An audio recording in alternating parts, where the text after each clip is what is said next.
¿Qué tal? ¿Cómo les va? Bueno, hoy es casi el último programa previo al nuevo año. Mañana jueves tendremos una edición especial de 1 hora de Canal Rural Noticias acompañado de mujeres, así como esperamos la Nochebuena acompañado de mujeres del campo. Mañana estarán también mujeres del campo. Las mujeres de CRA, del Movimiento Rural Confederado, estarán mañana con nosotros. En las 4 ediciones de Canal Rural Noticias especial de fin de año. Y el primero de enero, empezaremos con los miembros de la comisión de enlace. Mi idea es que los 4 nos expresen lo que están viendo, lo que están pensando respecto al futuro, y que ustedes también, de alguna manera, sepan hacia dónde va la dirigencia agropecuaria. Y conformamos un panorama de 4 días, 24, 25, 31 y primero, en los cuales ya pudimos escuchar una parte de las mujeres del campo. A los autoconvocados también le dimos su espacio el 25. Ambos programas están en la web, los pueden ver. Mañana escucharemos otra vez a las mujeres y el primero a los dirigentes de la mesa de enlace. Esa es la idea, para escuchar un poco a todas las voces, ¿no? Y después, como siempre, las ediciones de fin de semana de Canal Rural Noticias, con 2 programas muy especiales que se los recomiendo. Tendremos una interesantísima visión sobre lo que está pasando en la Unión Europea en uno de esos programas, además. Hoy les agradezco a quienes hicieron comentarios respecto a lo que dije ayer. Algunos están de acuerdo, otros no, y ese es precisamente el juego, ¿no?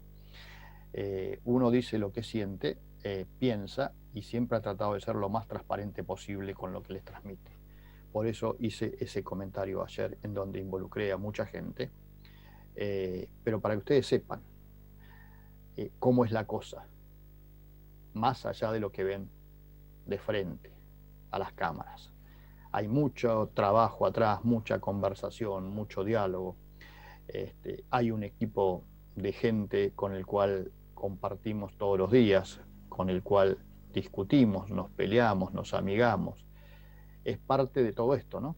Y ustedes tienen que saberlo y valorarlo en su justa medida. No pedimos más que eso. Por supuesto, el hecho de que nos acompañen todos los días ya es una forma de valorarla, de valorar nuestro trabajo, a lo cual estamos infinitamente agradecidos, más allá, insisto, de que muchas veces puedan pensar igual y la mayor parte de las veces hasta pensamos distintos. Pero bueno, es la realidad. Ojalá se pudiera trasladar esto a todos los ámbitos de nuestro país y se olviden de este negocio que algunos inventaron de la grieta, un país partido. Sin duda es uno de los grandes problemas. Hoy vamos a hablar de qué nos espera en el futuro. El mundo, sin lugar a dudas, tiene un crecimiento poblacional más allá de esta pandemia que va a seguir. Y en el 2100, yo espero estar vivo, vamos a ser 11.200 millones de personas. En el 2050 no me cabe duda que voy a estar vivo, vamos a ser 9.700. Y en el 2030, está ahí nomás, vamos a ser 8.500 millones de personas. ¿Por qué les muestro esto? Porque sin duda esos millones de personas van a tener que seguir comiendo y la Argentina produce alimentos. Pero no nos podemos olvidar de este otro informe que hizo en su momento el Banco Mundial y que muestra la importancia que tiene la producción agropecuaria en determinados países respecto de su PBI. Cuanto más importante es la producción agropecuaria, menos desarrollado es ese país. Y no lo tomen a mal, pero esto es una realidad. Cuanto más verde es el mapa, ustedes se dan cuenta que países que dependen pura y exclusivamente de la producción agropecuaria no les está yendo bien. Por lo tanto, nosotros, como país, debemos pensar en que la producción agropecuaria es muy importante, es la más importante que tiene, pero esa producción agropecuaria hay que ir un paso más allá y hacer un proceso de transformación que no pasa por darle un diferencial a la industria aceitera como política, pasa por generar en serio una verdadera, y miren lo que voy a decir, revolución productiva, que nos lleve a lograr ese proceso de transformación que necesitamos para darle al mundo los alimentos tal como los está pidiendo, como los está demandando, y que ese proceso de transformación beneficie a todos los integrantes de la cadena, no a un sector. Esa es una verdadera política. Hace tiempo ya que yo les vengo diciendo lo que dicen los expertos. Y ahora, en estos días, veíamos que, según esos expertos, el dominio de China como principal potencia económica mundial ya no va a ser en el 2030. Algunos dicen que va a ser en el 2028. Fíjense cómo evolucionó el mundo de 1870 a lo que va a ser el 2030, según este gráfico, 2028, les decía, según dicen ahora algunos expertos. Y los chinos están avanzando, por supuesto, pero tengan en cuenta que los chinos están comprando industrias, están comprando empresas. Y se pueden construir industrias, se puede construir empresas, pero no se pueden fabricar tierras. Por lo menos no por ahora. Y lo que la Argentina tiene son tierras. Y eso hay que saberlo aprovechar. Pero también no hay que olvidarse de esto que le mostramos siempre. Las políticas que tienen los países en favor de los productores, contra la que tenemos en la Argentina, que castiga a sus productores, Entonces es muy difícil que esa actividad se desarrolle como tiene que desarrollarse, más allá de algún incremento productivo coyuntural, porque no hay políticas que las apoyen. Ayer hablábamos de la poca relevancia que tiene un ministro de Agricultura en la Argentina. Y cuando uno le explica al mundo que la Argentina depende de su sector agrícola o agropecuario, que se lo castiga como se lo castiga y que su ministerio no tiene casi relevancia en la toma de decisiones, es muy difícil de que el mundo lo entienda. El otro aspecto que tenemos que tener en cuenta, yo me voy moviendo, es que el mundo está, más allá de la pandemia esta que estamos viviendo, está en un proceso de ayornamiento, si se quiere, respecto al cambio climático, a la ecología, al cuidado del ambiente. Y la Argentina debe estar a la altura de las circunstancias, adaptándose en la medida de sus posibilidades a esto y entendiendo que ahora hay dos mercados en el mundo. Un mercado que va en función de las necesidades de alimentación de la población, que tiene una limitada capacidad de pago, y un mercado que va más arriba que eso y que ya se empieza a fijar mucho más en los temas ecológicos, que hay que, entre comillas, luchar contra el negocio del veganismo. Bueno, todo eso la Argentina debe saberlo, porque el mundo está yendo hacia eso. Les recomiendo por eso los programas del fin de semana, que de eso vamos a hablar también.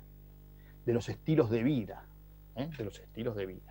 sobre todo en los países más desarrollados, que son aquellos países que comparten el mercado con nosotros, que son nuestros clientes. Ahora bien, ¿a dónde va el mundo después del coronavirus? Globalización, en duda. El Brexit se acaba de concretar con Gran Bretaña yéndose de la Unión Europea. El coronavirus en muchos lugares restableció las fronteras. ¿Quiénes serán los nuevos líderes de ese mundo? Los líderes del mundo de hoy han mostrado que frente a la crisis del coronavirus han fracasado.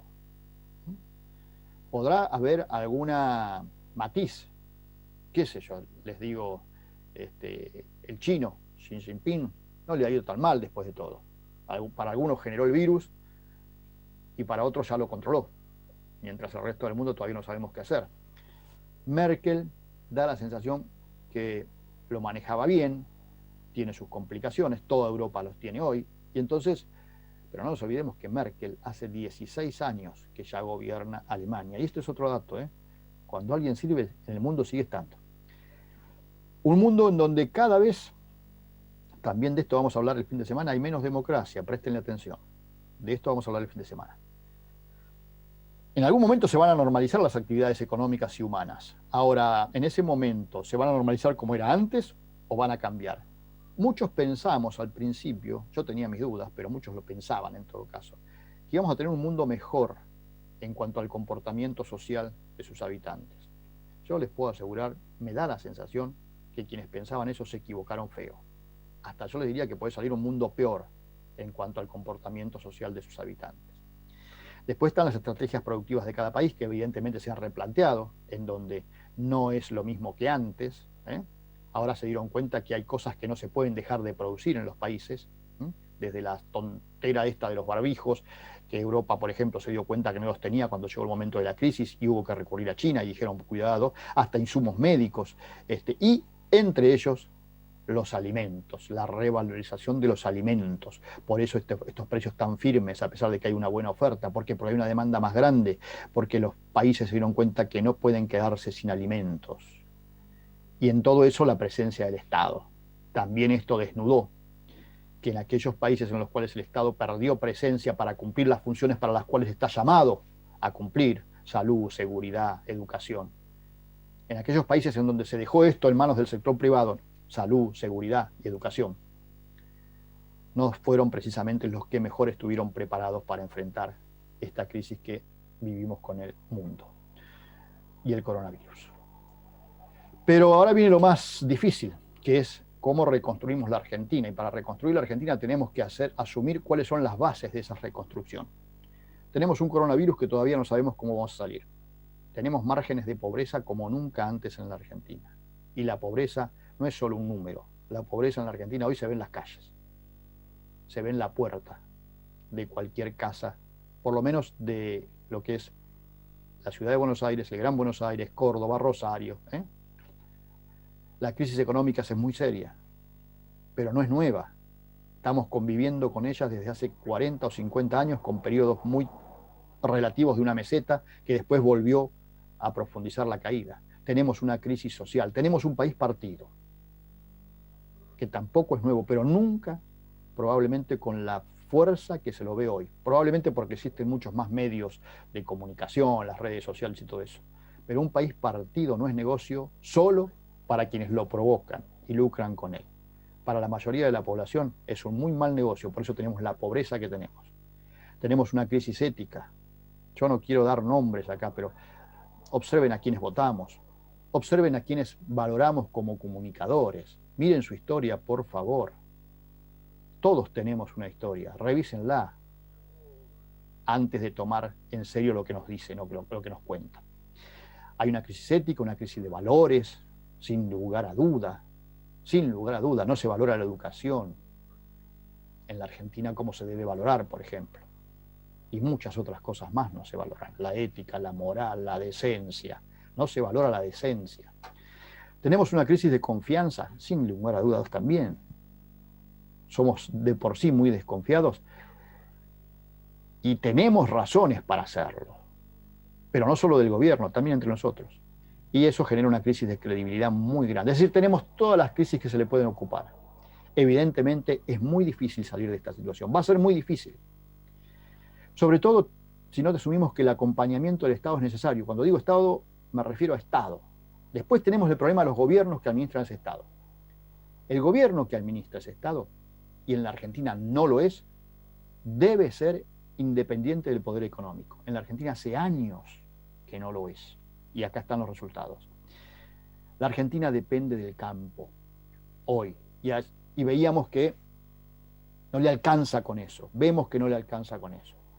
Y además para la sociedad es más importante quien transporta los granos, los camioneros, que quien los produce. Y esto es una locura. Yo no digo que los camioneros no sean importantes, pero eso es un problema de comunicación, de integración entre los diferentes agentes sociales. Hoy, el mejor socio que podría tener el campo son todos los de la cadena, todos. Y los camioneros están en esa cadena, por ejemplo. Los camioneros están en esa cadena, por ejemplo. Como están los trabajadores de los puertos, que hicieron los paros que hicieron. Pero eso es un problema de faltan vasos comunicantes. Cuando desde el campo o desde su dirigencia se ataca a determinados sectores, téngase en cuenta que se está atacando a sus socios. Entonces, en lugar de atraerlos, los espanta. Y los políticos van a actuar en competencia. Si tenemos una sociedad que valora más a los camioneros que al campo, ¿a quién se creen que van a bancar los políticos? Que lamentablemente tenemos en la Argentina. Bueno, estas eran las reflexiones que quería hacerles entre ayer y hoy. Mañana los garantizo que van a tener un muy buen programa acompañado de las señoras del campo. El viernes otro excelente programa acompañado, espero yo, de los 4 dirigentes de la mesa de enlace. Y después los tradicionales programas de fin de semana donde les repito. Vamos a hablar en uno de ellos con Miquel Irujo, que es un especialista en las relaciones internacionales. Y él va a hacer un programa sobre la Unión Europea que realmente vale la pena escucharlo. Hasta mañana.